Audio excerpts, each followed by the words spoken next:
Lamine Yamal is not normal. He is history in the making. Think about what you were doing at 16 years old. For most of us, it was high school math homework, playing video games, or navigating the sheer awkwardness of adolescence. You're trying to find your footing in the world, completely shielded from the public eye. Now imagine that at that exact same age, instead of studying for a chemistry quiz, you are stepping out onto the pitch in front of 74,000 screaming fans. Imagine carrying the weight, the hopes, and the historic legacy of both FC Barcelona and the Spanish national team on your shoulders. And instead of cracking under that unimaginable pressure, you dominate. You make elite world-class defenders look like they're chasing ghosts in a schoolyard. Today, we're explaining the whole story and the future rise of Yamal. To truly comprehend why Lamine plays with such an icy composure, you have to look past the pristine grass of the Camp Nou and look back to the unforgiving concrete courts of Rocafonda, a humble neighborhood in Monterrey.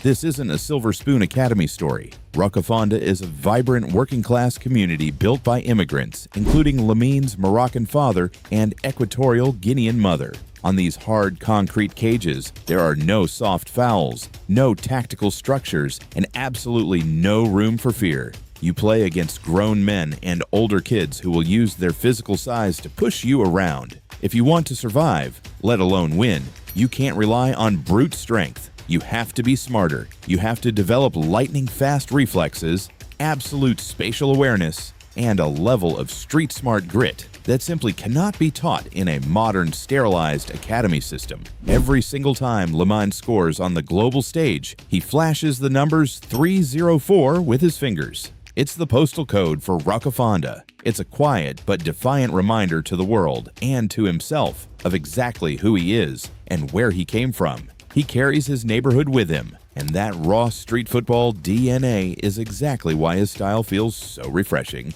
so unfiltered, and so completely unpredictable. When Barcelona's legendary academy scouts saw him play, it took them all of a few minutes to realize they had found something truly extraordinary. He was integrated into La Masia, a footballing laboratory famous for honing icons like Andres Iniesta, Xavi Hernandez, and Lionel Messi. But even within walls that have seen ultimate greatness, Lamine's progression was terrifyingly fast. He skipped age groups like they were mere suggestions, consistently embarrassing players 3 to 4 years older than him. Then came April 2023. Former Barcelona manager Xavi Hernandez did something that shocked Spanish football. He called up a 15-year-old kid to the first team. Think about the sheer courage it takes for a manager to put a 15-year-old into a high-stakes La Liga match. But Xavi knew. After the match, Xavi told reporters something that echoes perfectly with our hook today. He said, "He is a different player who is different.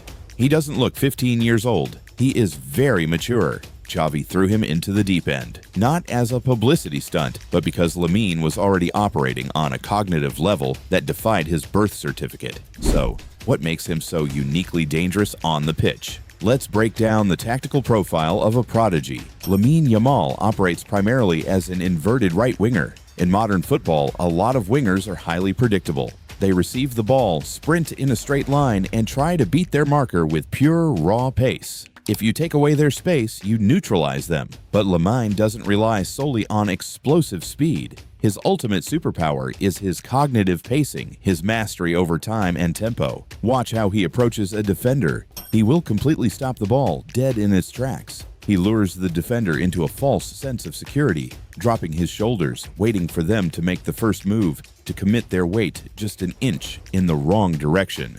The moment that defender blinks, Lamine explodes into life with an elite drop of the hip or a razor-sharp cut inside onto his magical left foot.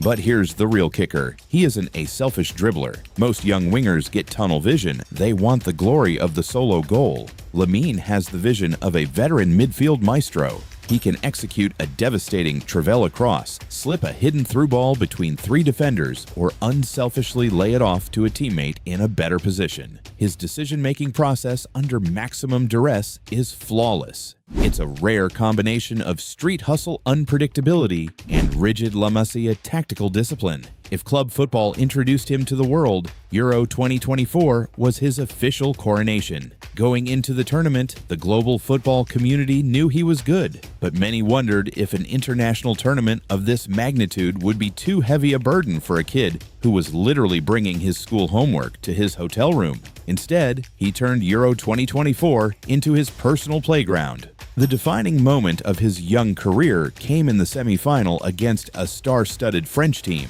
Spain was down a goal. The pressure was suffocating. Out of absolutely nothing, Lamine receives the ball, shifts it to his left, and unleashes an impossible, breathtaking curling rocket from 25 yards out. It flew past Mike Maignan, kissed the inside of the post, and shook the absolute foundations of world football. At 16 years and 362 days old, he became the youngest goal scorer in European Championship history. He didn't just break a record, he single-handedly dragged his nation to a final, eventually winning the tournament and taking home the Young Player of the Tournament award. He wasn't just participating in history, he was actively dictating it. But with this level of unprecedented greatness comes an incredibly dangerous dark side, the heavy, often toxic weight of public expectation. In Barcelona, any left-footed winger who emerges from La Masia is immediately slapped with the terrifying label, the next Messi. We have seen this movie before, and it rarely has a happy ending. We saw the immense pressure break brilliant talents like Bojan Krkic, and we saw tragic recurring injuries halt the meteoric rise of players like Ansu Fati. The sheer psychological burden of being compared to the greatest player to ever touch a football can destroy a young career before it even truly begins. So, how does Lamine handle this toxic hype? By completely ignoring it. There is an incredible, almost bulletproof emotional maturity to him. When asked about the Messi comparisons, he simply smiled and said, "I try to be Lamine." In the end, comparing yourself to the best in history is something that isn't going to help you because I am never going to be like him. His managers, his coaches, and his inner circle have been incredibly protective of him, managing his minutes and keeping him grounded. He doesn't want to be a carbon copy of someone else's legacy. He is entirely focused on crafting his own unique path. We are currently standing at a massive crossroads in football history. The iconic era of Cristiano Ronaldo and Lionel Messi dominating the global stage is drawing to its natural close. The throne is completely empty, and the world is eagerly looking around, wondering who will step up to claim it. While names like Kylian Mbappe and Erling Haaland have a massive head start, Lamine Yamal is doing things at 17 that neither of them could have dreamed of at the same age. He represents a brand new generation of footballers, one that blends old-school street creativity with elite tactical intellect and an unbreakable mindset. He isn't just the future of FC Barcelona or the future of Spain. He is the future of the entire sport. We are incredibly privileged to witness the dawn of this new era from day one. He is not normal. He is history in the making.